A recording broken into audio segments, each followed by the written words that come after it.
So here's the thing. Can the Conservative Party, can the Tories survive? It's now just over 24 hours since high-profile Tory Robert Jenrick legged it from the blue side and joined Reform UK. Mr Jenrick said he's as mad as hell and wasn't going to take it anymore. The former Conservative leadership candidate and shadow Justice Secretary has taken his chances and left Kemi Badenoch with one man down. It's worth noting that Robert Jenrick isn't just any old Tory. He was a man with such a furnace of ambition in the pit of his belly that he would probably have gone anywhere if it meant that his chances of personal success would be realised. Put it this way, if you said to Robert, right, it's your career or your mother, which one is it? He would say, can I get back to you on that?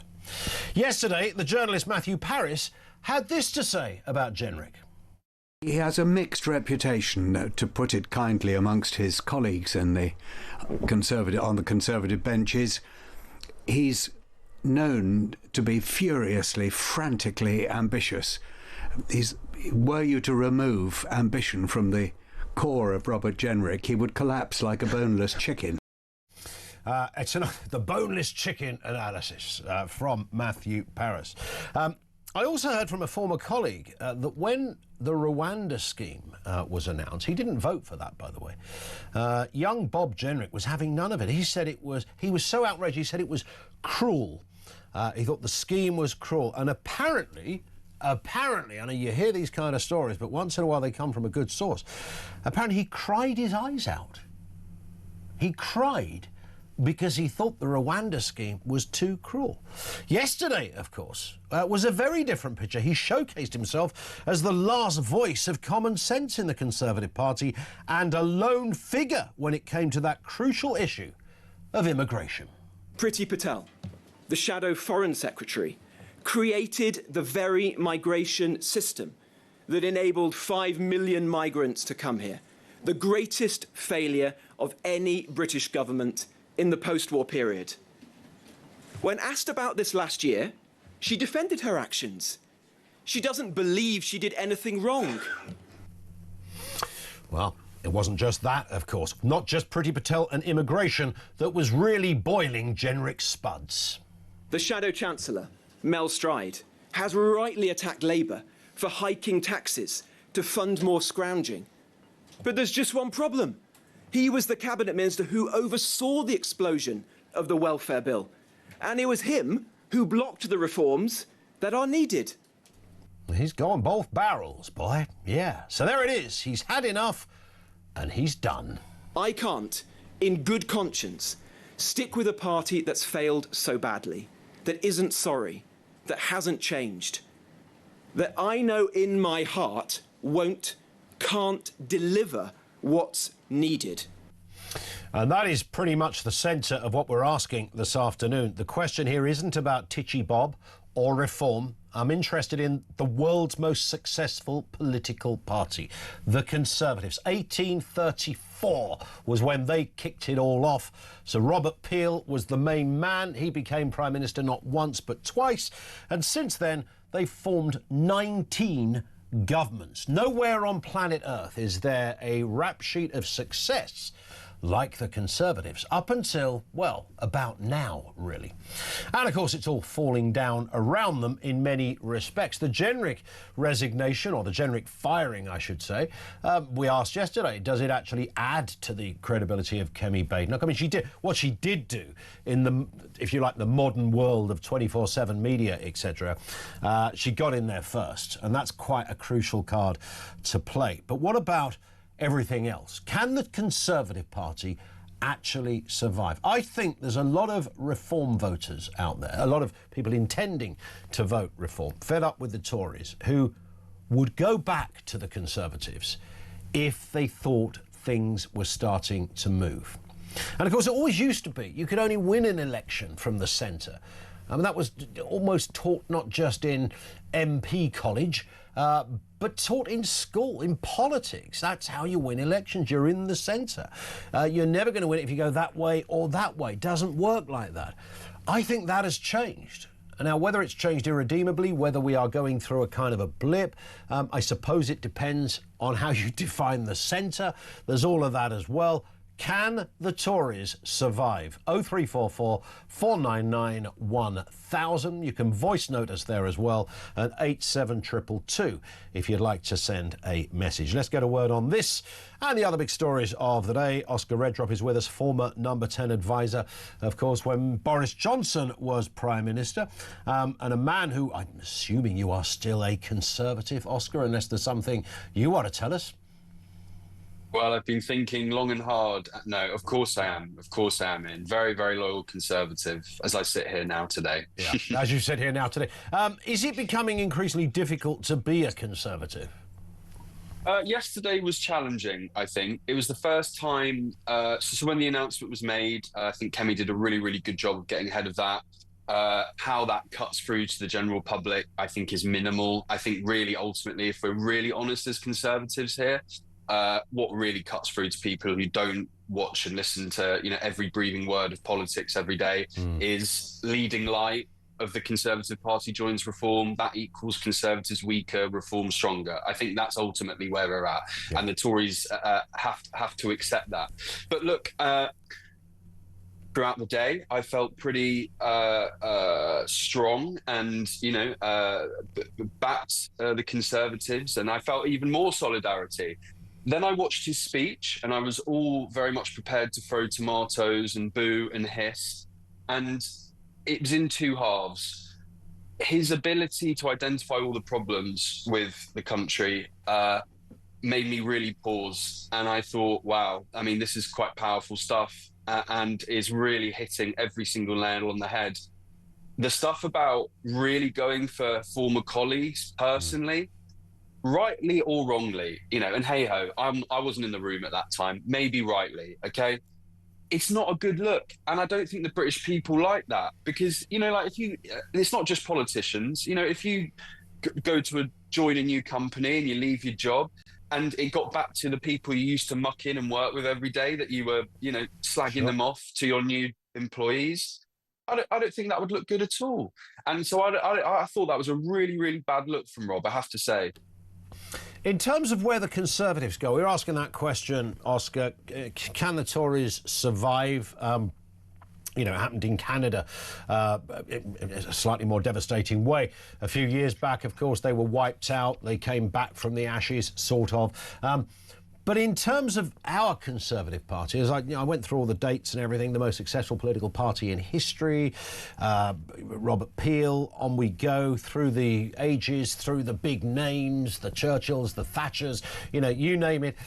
They've been front and centre, and here they are, limping like a Lib Dem. What is going on?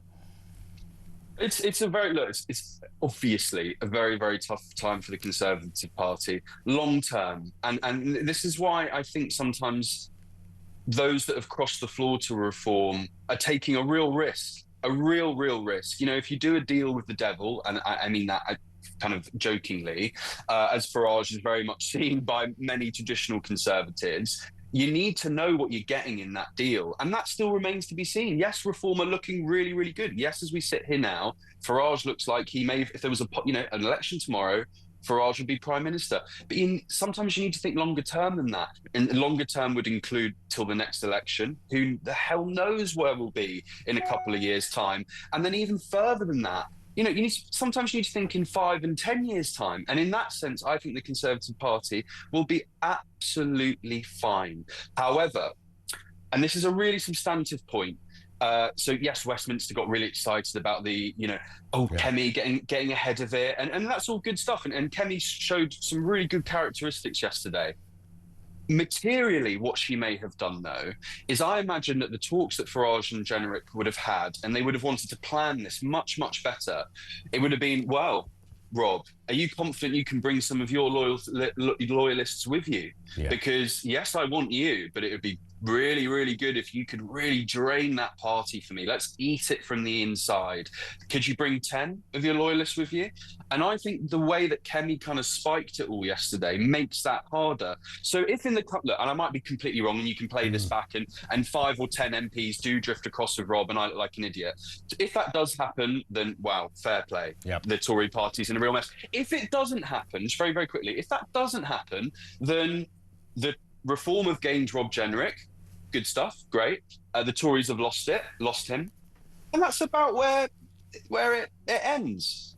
Do you think that the idea that Robert Jenrick is, this kind of new reform character, and there's suggestions that he might bring others with him. Do you think the idea of that happening in the next week or so is a very real one? I'm hearing people saying that within days there could be a kind of calculated, choreographed trickle. Each day a new Tory leaves and joins reform. Are you seeing that or hearing that? You've got your ear to the ground on these things, Oscar. Well, I mean, look, as we know, duplicity is it's alive and well in British politics. So even people who are turning around and absolutely pledging allegiance to the party, who knows? What about that? Sorry, do continue. Who knows? I'm fairly confident that in terms of those senior figures and cabinet in the Tory party have felt pretty horrified actually by what's happened, and actually the counter effect that's had is the slingshot, if you like, is that there's a solidarity amongst the Tory party now, and I think that if Kemi continues, I mean, I've said this before, I actually think, and people might watch this and go, what the hell are you talking about? Get in the real world. And maybe the bar's quite low, but I think Kemi Badenoch is the fastest improving politician in the UK right now, and if she can continue on that trajectory, and I think yesterday she wouldn't have been able to do what she did yesterday 6 months ago. That's very true. What about this business, though, Oscar? I alluded to it at the start of governing from the centre. That was always the mantra. You have to be, if you're not in the centre, you're knackered. And that way you kind of hoover up the odd floating voter. Plus, even those that aren't necessarily super supporters of you can still respect you because you're not out there in any kind of particular way. Is that a thing of the past now, this govern from the centre? Or have we just moved the centre? No, I think it has. I think that has changed. I think people do want drastic change. And again, Robert Jenrick, in the first half of his speech, which he could have given as a Tory, ironically, I think, personally, was absolutely spot on in terms of identifying those ills. It has changed, but I still think, and there's work to be done here for reform, and I don't think Rob himself is the solution to this. You can centre, right, left, whatever you want to call it, the economy is still, we are still run by elections in terms of trust on the economy. And I think Reform have a lot of work to do on that. I'm not saying they can't do that, but they have a lot of work to do on that.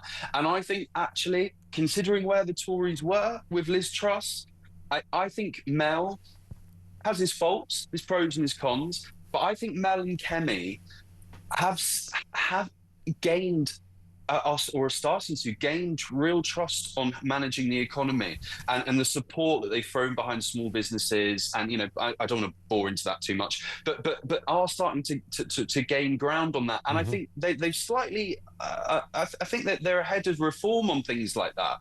And so that's where the election will be. Yes, immigration, of course, but the economy runs through immigration. It runs through everything. Just lastly, the ambition that was piping hot clearly in Jenrick for so long, I get it, but ambition is a good thing in politicians. It's often, Boris had it in Bagsport, but if ambition isn't matched with kind of a bit of consistency and an ideology, then it is just ambition, and that burns very, very, very briefly, I think, ultimately. Indeed. Oscar, stay with us. More to come. And, of course, we're taking your calls on this as well, particularly on that question, can the Tories survive? It's an obvious thing to follow on from what happened yesterday, and many saying, actually, Kemi Badenoch might look stronger after this. Regardless of that, as a party, as an entity, can a Conservative Party survive? This one in from Sarah in Portsmouth. Afternoon. Yes, the Tories will survive. 3 years is such a long time in politics. 3.5, in fact. I'm very happy that there are now two parties on the right spectrum of politics. That gives people much more choice to find a party that suits them best, from the centre-right to the more right of right. Best wishes, says Sarah. And of course, it depends what your flavour of politics is. I mean, there are not unreasonable arguments, I'm sure these will change, that actually reform is a one-trick pony. It's immigration. They're very strong on that. They know what they're doing. But beyond that, have they got the apparatus in place?